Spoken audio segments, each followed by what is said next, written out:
I got a request to make more Dracula content, so here's some more Dracula content.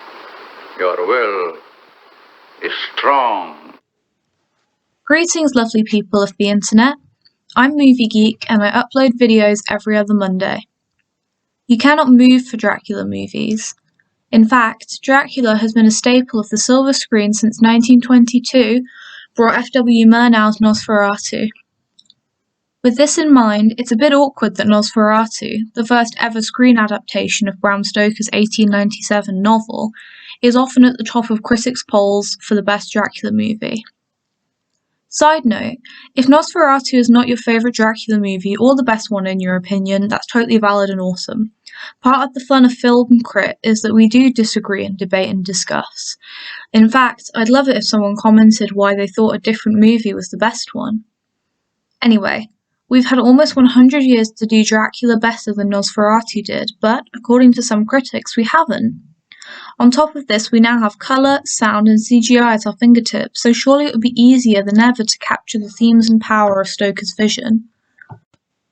Interestingly enough, though, the higher the production value of the Dracula movie, the more the gothic melodrama is played for gags. For example, the BBC's recent adaptation was extremely technologically sophisticated, with crisp CGI and a swooping soundtrack, but was also done with its tongue firmly in its cheek.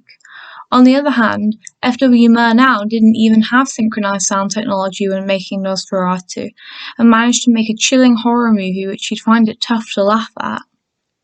With this in mind, I would argue that the less the audience has to suspend their disbelief due to the higher realism brought by technology, the more they will struggle to take the story of Dracula seriously.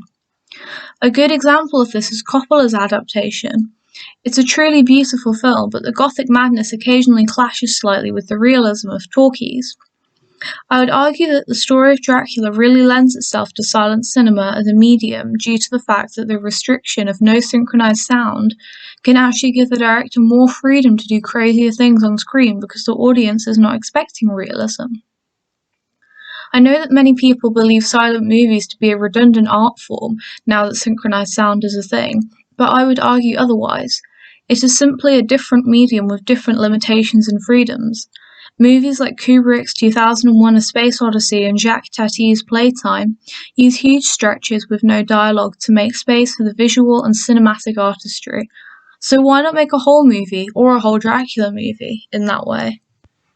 Now that I've gone on about why I think Nosferatu is the best Dracula movie, I'd love to hear what you guys think. Comment below your favourite Dracula movie and why. It would be great if we could get a discussion going. Also, I'm always open to requests for what kind of content you'd like to see on this channel, so by all means let me know if there's a particular subject you'd like to see a video on. Now all that's left to say is thank you so much for watching and I hope you have a lovely day.